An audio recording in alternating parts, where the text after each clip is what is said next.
আরে কি করে বোঝাই তোমায় যে রাগ আর অভিমান এক না? আমি প্রত্যেকবার নিজের অভিমান বোঝানোর চেষ্টা করি, তোমায় এটা বলার চেষ্টা করি যে তোমার উপর আমি অভিমান করে আছি, আর তুমি সেটাকে রাগ হিসেবে নিয়ে আমার থেকেও বেশি রেগে গিয়ে আমায় হারানোর চেষ্টা করো। ও তোমার সাথেও এরকম হয়? মানে তুমিও কাউকে নিজের অভিমান দেখাতে যাও আর সে সেটাকে রাগ হিসেবে নেয়? তাহলে কিছু লিখেছি তোমার জন্য, তুমি চাইলে তাকে পাঠাতে পারো, কিন্তু সে বুঝবে কিনা আমি জানি না। যে শূন্য আমি তোমায় ছাড়া শুকনো তারার মতো, তোমার আমার মাঝের দেওয়াল দিচ্ছে শুধু ক্ষত।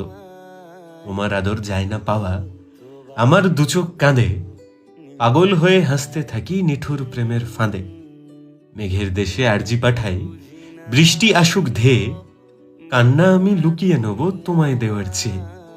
মাখবো গায়ে তোমার মায়া, শূন্য হওয়ার আগে, সময় নদী ভাসিয়ে দেব দেখবে কেমন লাগে। গানের কলি ফেলবো ঘেঁটে, গুলিয়ে যাবে সুর, তোমার ঠোঁটে আমার কপাল 100 কোটি দূর। থাকবো তবু তোমার বুকে, শূন্য করে দেশ, আমার আমি সবটা তোমার কাঁধেই এসে শেষ।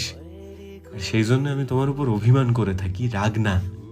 কিন্তু কি করবো, তুমি তো সেটা বুঝবে না, কিন্তু তাই বলে আমি অভিমান করব না? আরে অভিমান করা তো মৌলিক অধিকার, একটু আধটু অভিমান তো আমি করবো, সে তুমি বোঝো চাই না বোঝো। ঠিক আছে?